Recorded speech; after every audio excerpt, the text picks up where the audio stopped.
health officers on recommendations for when the mask mandate for indoors can be lifted. We have Dr. Sarah Cody from the County of Santa Clara here to speak, and without further ado, we will turn it over to Dr. Cody. We will take questions afterwards, and we'll call on everyone individually for questions. Thank you. Good morning, everybody. Good to see everyone and good to be here. I'm Dr. Sarah Cody, Health Officer here in Santa Clara County. And today I wanted to talk about masking.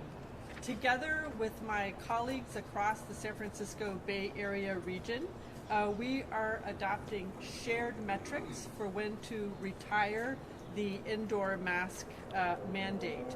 As you know, in our county, indoor masking has been required since August 2nd for everyone regardless of vaccination status. The metrics that we're adopting across the Bay Area have three parts. First, we need to see that community transmission is low and stable. Second, we need to see that COVID hospitalizations are also low and stable. And finally, we need to see robust vaccination in the population. Essentially, we want to ensure that we have many layers of prevention. We want to make sure that the vaccination layer is really robust before we peel back the masking layer. So I'll explain these metrics a bit more. So whenever possible, our aim was to adopt a metric that would be easy for the public to follow along. And so for the community transmission metric, we're looking at the CDC's metrics on their data tracker that are posted on their website. So we need to see that our county is in yellow for 3 continuous weeks. Right now we're in orange, but we're trending down, and so we may reach yellow soon.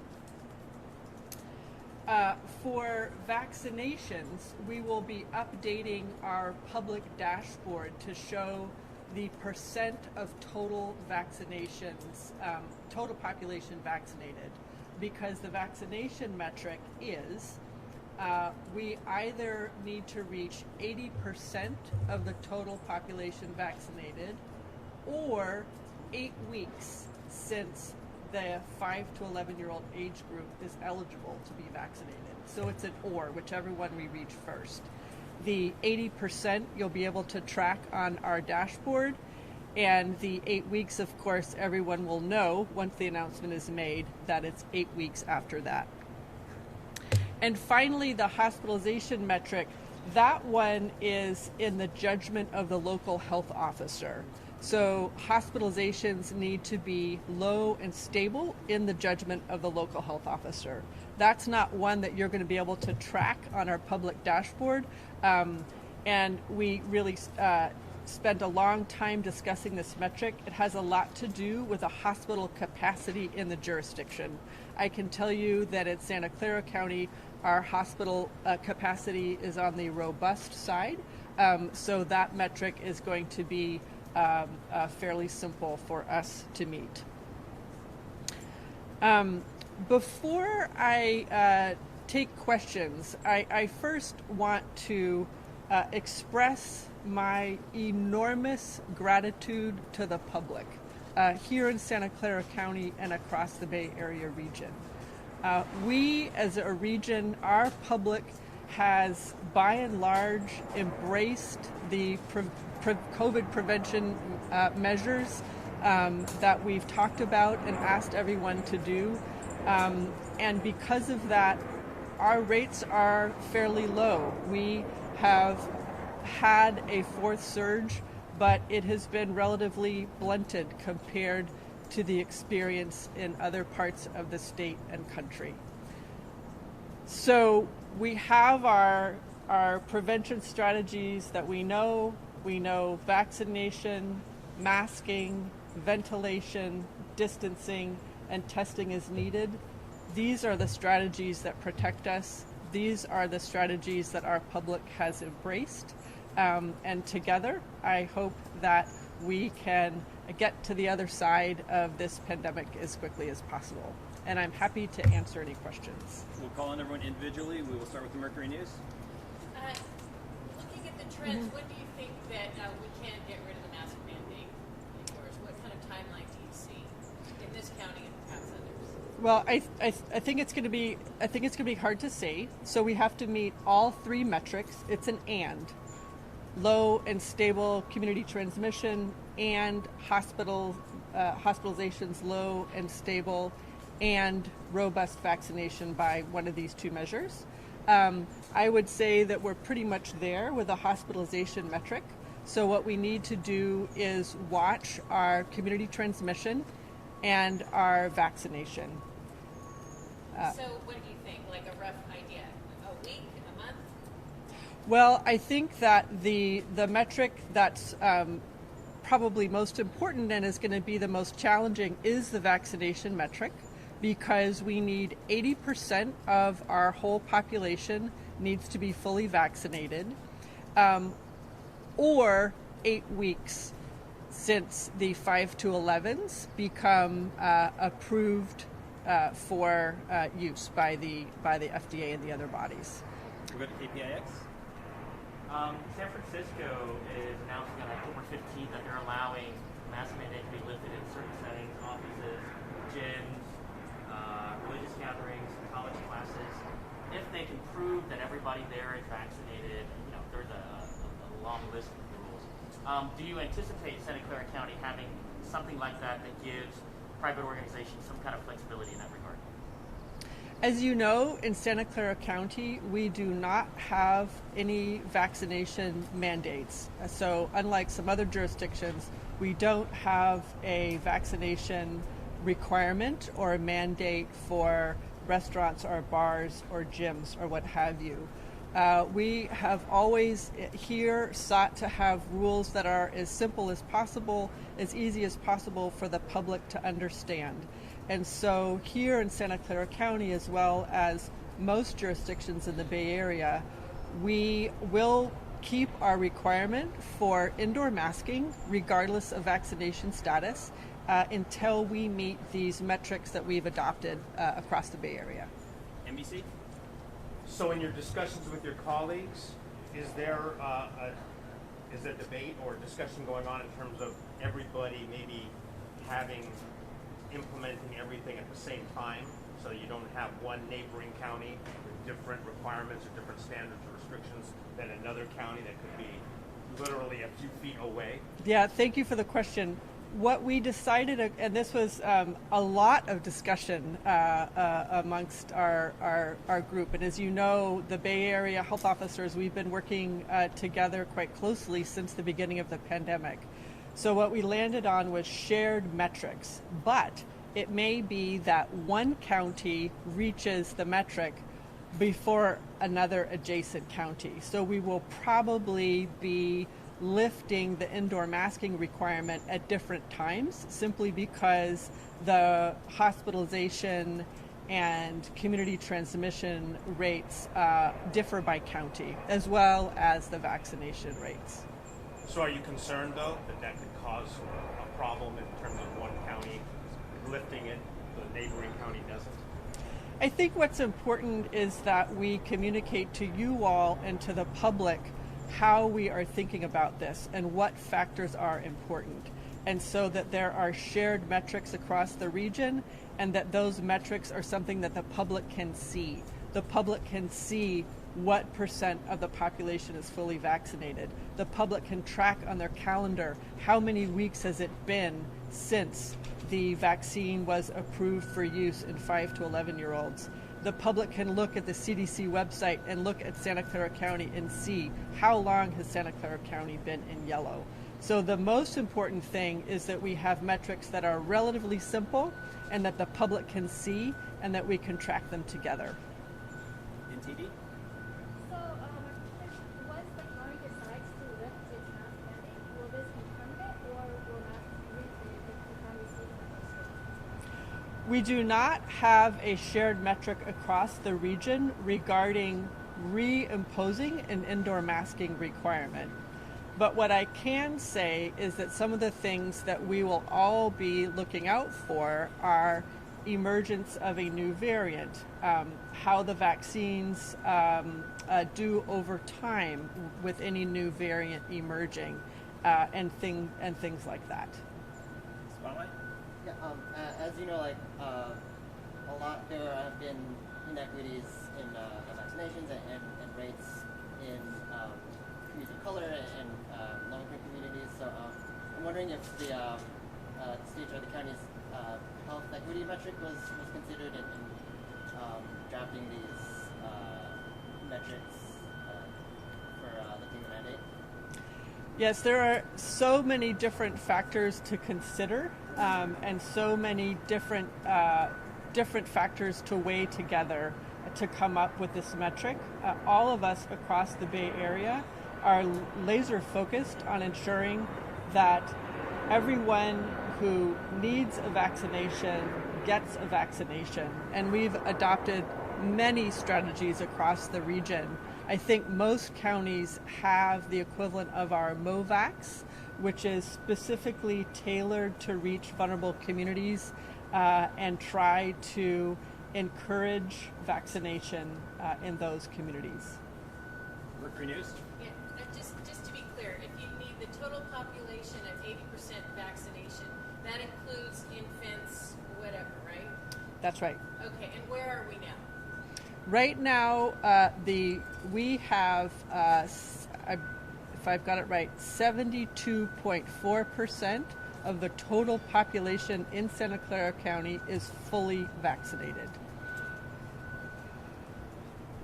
KTSF.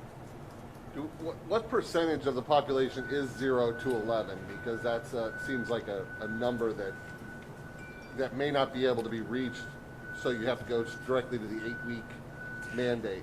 I don't have that number offhand, but what I can tell you is there are just shy of 175,000 5 to 11-year-olds.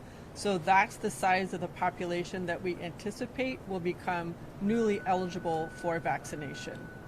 And that's the population that we're going to be working very hard to ensure that there's easy, accessible vaccinations available to 5 to 11-year-olds when they become available. KPIX.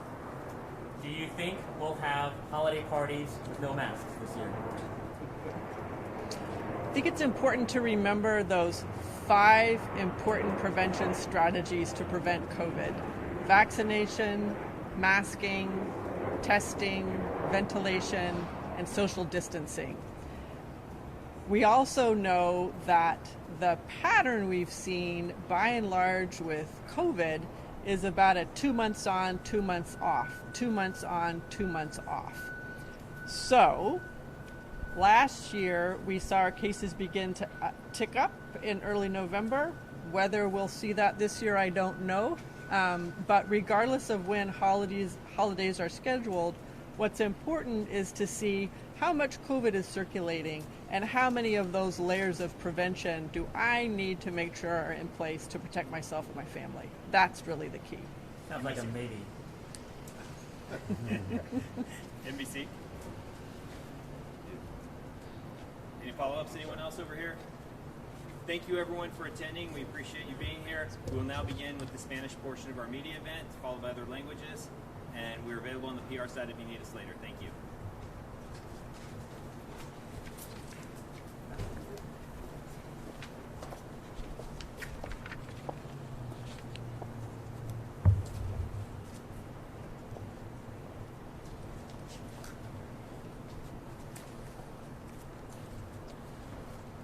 Muy buenos días, mi nombre es Ricardo Romero Morales, soy oficial principal de información pública para el condado de Santa Clara. El día de hoy se acaba de anunciar que la mayoría de los departamentos de salud del área de la Bahía, quienes emitieron requisitos de uso de la mascarilla para sus respectivas jurisdicciones el 2 de agosto, han llegado ya a un nuevo lugar en el cual están anunciando a ciertos criterios para poder levantar el uso de la mascarilla en los interiores. Ahora es muy importante también recalcar que son tres los criterios que se tienen que cumplir para poder levantar este requisito del uso de la mascarilla en interiores. Comenzamos con que cada ciudad o cada condado tiene que alcanzar el nivel de transmisión moderada o amarillo según definido por los CDCs. Actualmente el condado de Santa Clara está en el nivel anaranjado. Segundo, las hospitalizaciones por COVID-19 tienen que ser bajas y estar estables a juicio del funcionario de salud. Es aquí donde estamos monitoreando cómo están las hospitalizaciones y la disponibilidad de camas en los hospitales. Y tercero, el 80% de la población total de dicho condado o ciudad esté completamente vacunado con las 2 dosis de Pfizer o Moderna o la única dosis de Johnson & Johnson. O han pasado 8 semanas desde que las autoridades federales y estatales autorizaron la vacuna contra el COVID-19 para niños entre 5 a 11 años. En nuestro tablero de datos que tenemos en nuestra página web vamos a estar mostrando estos cambios, incluyendo el porcentaje de la población total quienes ya estén vacunados. En este momento nos encontramos alrededor del 72% y esperamos que lleguemos al 80% una vez después de que se hayan autorizado las vacunas para niños entre 5 a 11 años y tenemos que estar en un total del 80%.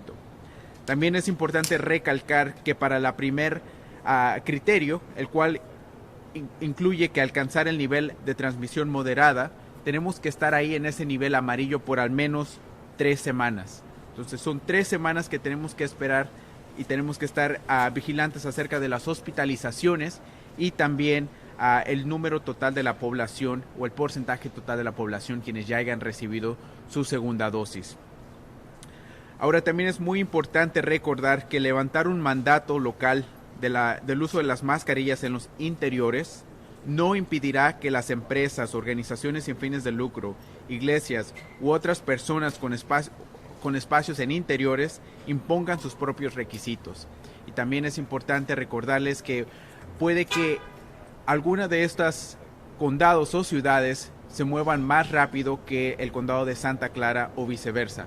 Los funcionarios de salud pública se acaban de poner de acuerdo en estos criterios y es muy importante recordar que tenemos diferentes tamaños en la población en diferentes condados. Entonces existe la posibilidad de que ciertos condados vecinos puedan levantar este tipo de mandatos más antes que otros. ¿Algunas preguntas? Ricardo, ¿podemos hablar un poco más acerca del nivel anaranjado en el que estamos? ¿Cuánto falta para que lleguemos al amarillo aquí en este condado? La pregunta es acerca del nivel anaranjado en el que nos encontramos según los CDCs y qué tanto falta para movernos al nivel amarillo. Hasta esta mañana todavía nos encontramos en el nivel anaranjado, lo que sabemos que los números están en nuestro favor. Estamos viendo un descenso en números de hospitalizaciones y números de casos transmitidos de COVID-19 aquí en el condado de Santa Clara y esperamos que muy pronto en los próximos días estaremos ya en el nivel amarillo. Ahora es muy importante recalcar que tenemos que estar en este nivel amarillo por al menos 3 semanas. ¿Podemos tener algunos números o cifras para tener una idea de cómo estamos? En estos momentos los que controlan esos números y cifras son los CDCs y dependen a la base de datos que ellos están utilizando. En inglés estaban hablando de un porcentaje que tienes que llegar al 80% de vacunación, estamos en 7.1, ¿se nos puede decir eso en español? Claro que sí. La pregunta es acerca de cómo estamos con los términos de la vacunación aquí en el condado de Santa Clara, ya que uno de los criterios es llegar al 80% de la población total quienes esté vacunada completamente. Aquí en el condado de Santa Clara hasta el día de hoy nos encontramos en el 72.1% de aquellas personas quienes ya están vacunadas en términos de población total. Cuando referimos el término población total, estamos hablando de los infantes quienes tienen de 0 a 4 años, incluyendo también ya los de 5 a 11 años. Ahora, Ricardo, ¿esto entra en vigor hoy mismo o en unos días? La eliminación del uso de mascarilla en los interiores públicos. La pregunta es, ¿cuándo entra en vigor la eliminación del uso de las mascarillas en lugares en interiores públicos? A partir de hoy estamos usando este criterio y una vez que se junten estos o que se cumplan estos 3 puntos de parte del criterio es cuando ya sea cada condado o ciudad podría levantar este mandato del uso de las mascarillas en los interiores. ¿Alguna idea cuándo podría ser aquí en los próximos días? La pregunta es que si tenemos una idea cuándo puede esto pasar aquí en el condado de Santa Clara, y la respuesta es que no sabemos. Lo que sí sabemos es de que los números de casos y hospitalizaciones han estado en descenso en las últimas semanas, lo cual es un muy buen indicador, pero también es importante recordar que uno de los criterios es acerca de el 80% de la población estar vacunado. En estos momentos todavía no tenemos autorización federal o estatal para empezar a vacunar a niños entre 5 a 11 años. Una vez que esto pase, ya sea que lleguemos primero al 80% de toda la población que esté vacunada o esperar 8 semanas después de que se haya autorizado el uso de la vacuna para niños entre 5 a 11 años. Ahora, para que eso se implemente, le recordamos a la gente que obviamente únicamente los que están vacunados son los que podrán quitarse esa mascarilla en los interiores, más no los que no están vacunados. Bueno, en estos momentos, ya que una vez que se cumplan estos tres criterios, es cuando la gente podría quitarse las mascarillas en los interiores. Y para poder llegar ahí, una vez más, tenemos que llegar a ese 80%. Es por eso que es muy importante que sigamos pidiéndole a la gente, quienes no se ha puesto la vacuna, que se vacune lo más pronto posible. Sabemos que los días feriados, los días festivos se aproximan y mucha gente va a querer viajar. Es muy importante también recordarle a la gente que puede hacer su cita en nuestro sitio web sccvacuna.org y también si se pusieron la vacuna de Pfizer al menos 6 meses atrás y son mayores de 18 años, podrían calificar para recibir la vacuna de refuerzo de parte de Pfizer. ¿Cómo van a monitorear que las personas estén vacunadas? ¿Van a exigirles que muestren su carnet de vacunación o dependiendo del negocio? La pregunta es cómo vamos a asegurarnos que las personas o vamos a enforzar que las personas estén vacunadas. En estos momentos, de la forma como estamos monitoreando esos datos es a través de nuestro tablero de datos que tenemos en nuestro sitio web. Ahí vemos cuál es el porcentaje de la población quienes ya estén vacunadas. Ahora ya depende de cada entidad o sitio comercial que ellos quieran monitorear o requerir el uso de sus de verificación de vacunación. Pero en estos momentos aquí en el condado de Santa Clara no tenemos esa orden como tal. ¿Alguna otra pregunta? No? Okay. We're now going to transition to Vietnamese with New Han. Thank you.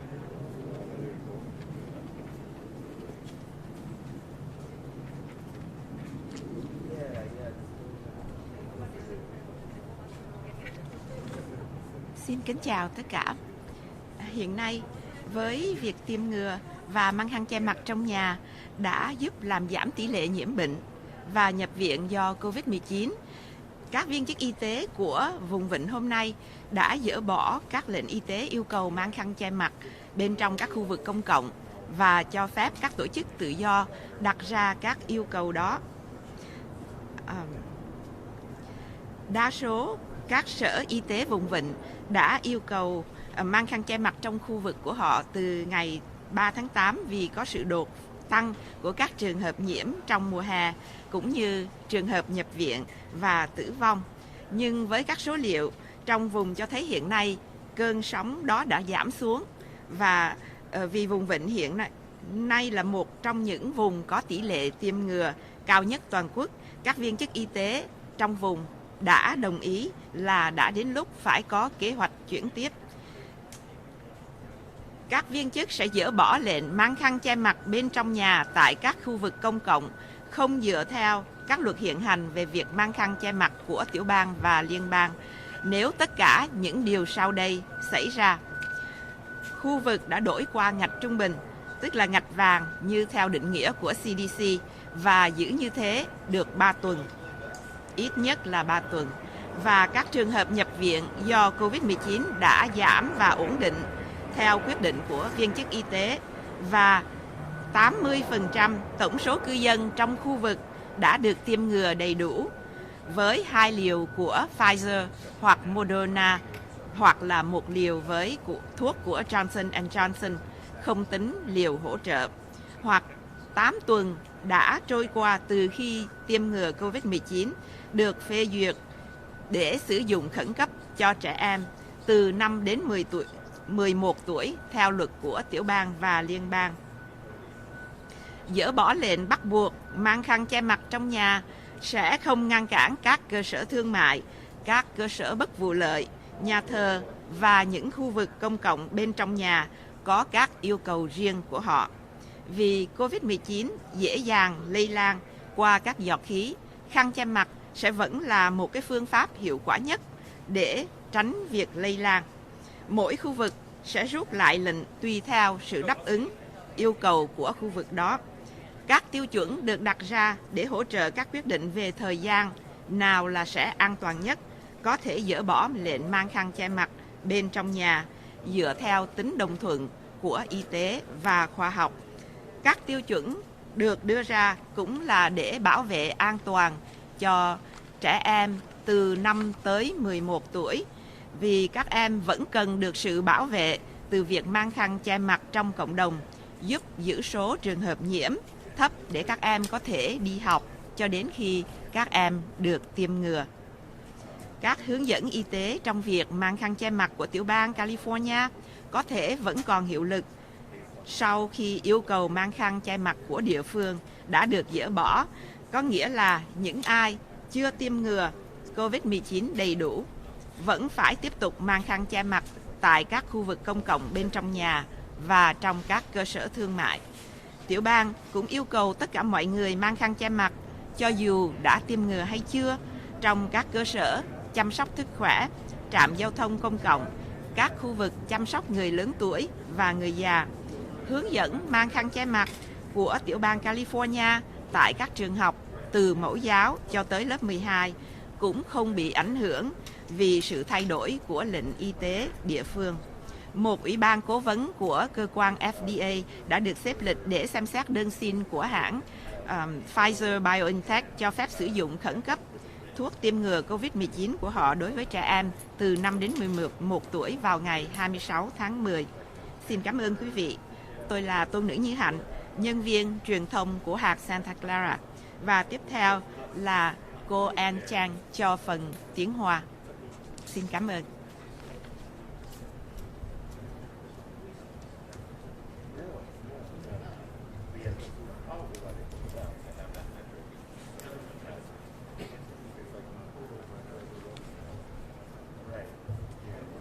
大家好，我是圣塔克拉拉县紧急行动中心的 Ann Chan。疫苗的接种和在室内戴口罩的决定，降低了新冠肺炎病例和住院率。湾区8个要求室内戴口罩县市的卫生官员在今天达成了共识，在一定标准达到时，可以各自决定取消室内口罩的卫生命令。在夏天，确诊案例、住院和死亡的人数激增。因此，大部分的湾区县市在8月3日发布了在室内戴口罩的统一要求。但随着地区数据显示，此激增趋势正在减缓当中。加上湾区又是全国接种疫苗最多的地区之一，卫生官员同意此刻是计划下一步的最好时机。这8个县市制定了以下的标准，当所有标准达到时，就可以取消在室内公共场所戴口罩的要求。第一，各县市达到 CDC 新冠肺炎传播级别所定义的黄色缓和等级，并且至少维持3周。还有，根据卫生局长的判断，该县市的新冠肺炎住院率低且稳定，并且各县市总人口的80%完全接种了2剂辉瑞或莫德纳，或者是1剂的强生疫苗，但是不包括加强剂，或者新冠肺炎疫苗被联邦和州紧急授权用在5到11岁儿童超过了8周。取消地方的室内口罩规定，并不会影响企业、非营利组织、教堂或者是其他有公共室内空间的机构来实施自己的要求。由于新冠病毒很容易通过空气中的飞沫传播，口罩在预防病毒传播还是非常有效的。而加州还要求，不论接种疫苗的状态如何，在医疗机构、大众运输，还有成人和长者护理机构中，每个人都必须戴上口罩。此外，加州 K 到12学校的口罩指令也不会受到当地卫生命令变化的影响。FDA 的咨询委员会计划在10月26日考虑辉瑞生物科技公司的申请，批准其新冠疫苗用在5到11岁的儿童的紧急使用。更多详细卫生命令，请上各县的新冠肺炎网站。更多安全、免费且便利的疫苗讯息，还有疫苗站的地点，请上圣县的疫苗网站 scc.freevax.org。最后，祝大家平安健康。Next, Sherry Ann will be providing the statement in Tagalog. Thank you.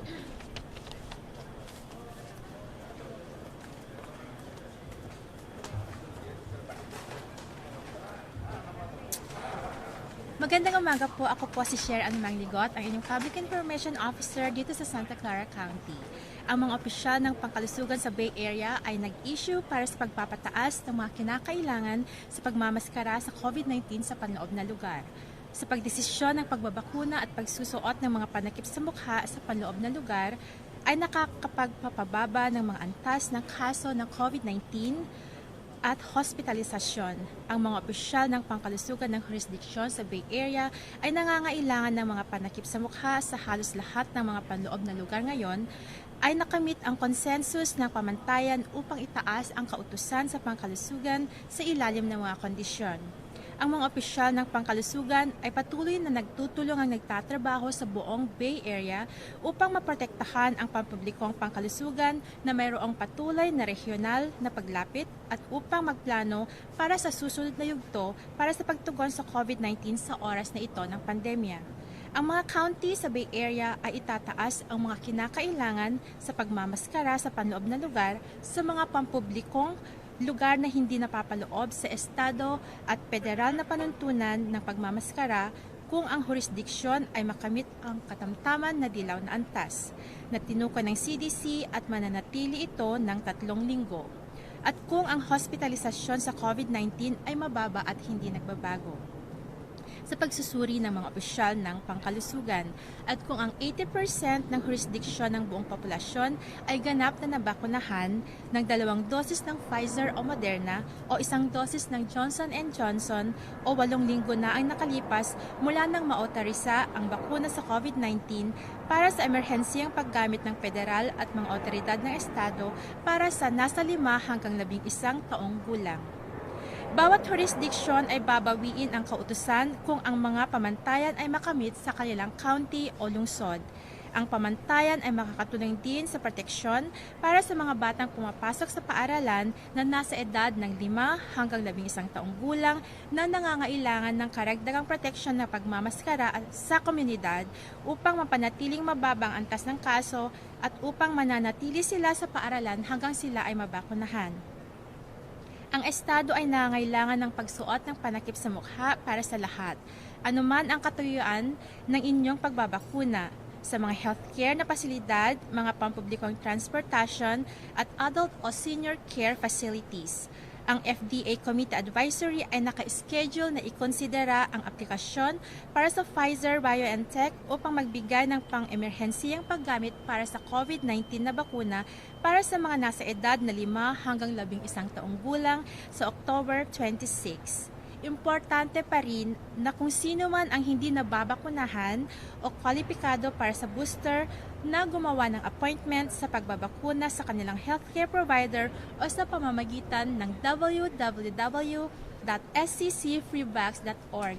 Manatili po tayong ligtas, magpabakuna at gumamit ng maskara. Maraming salamat po.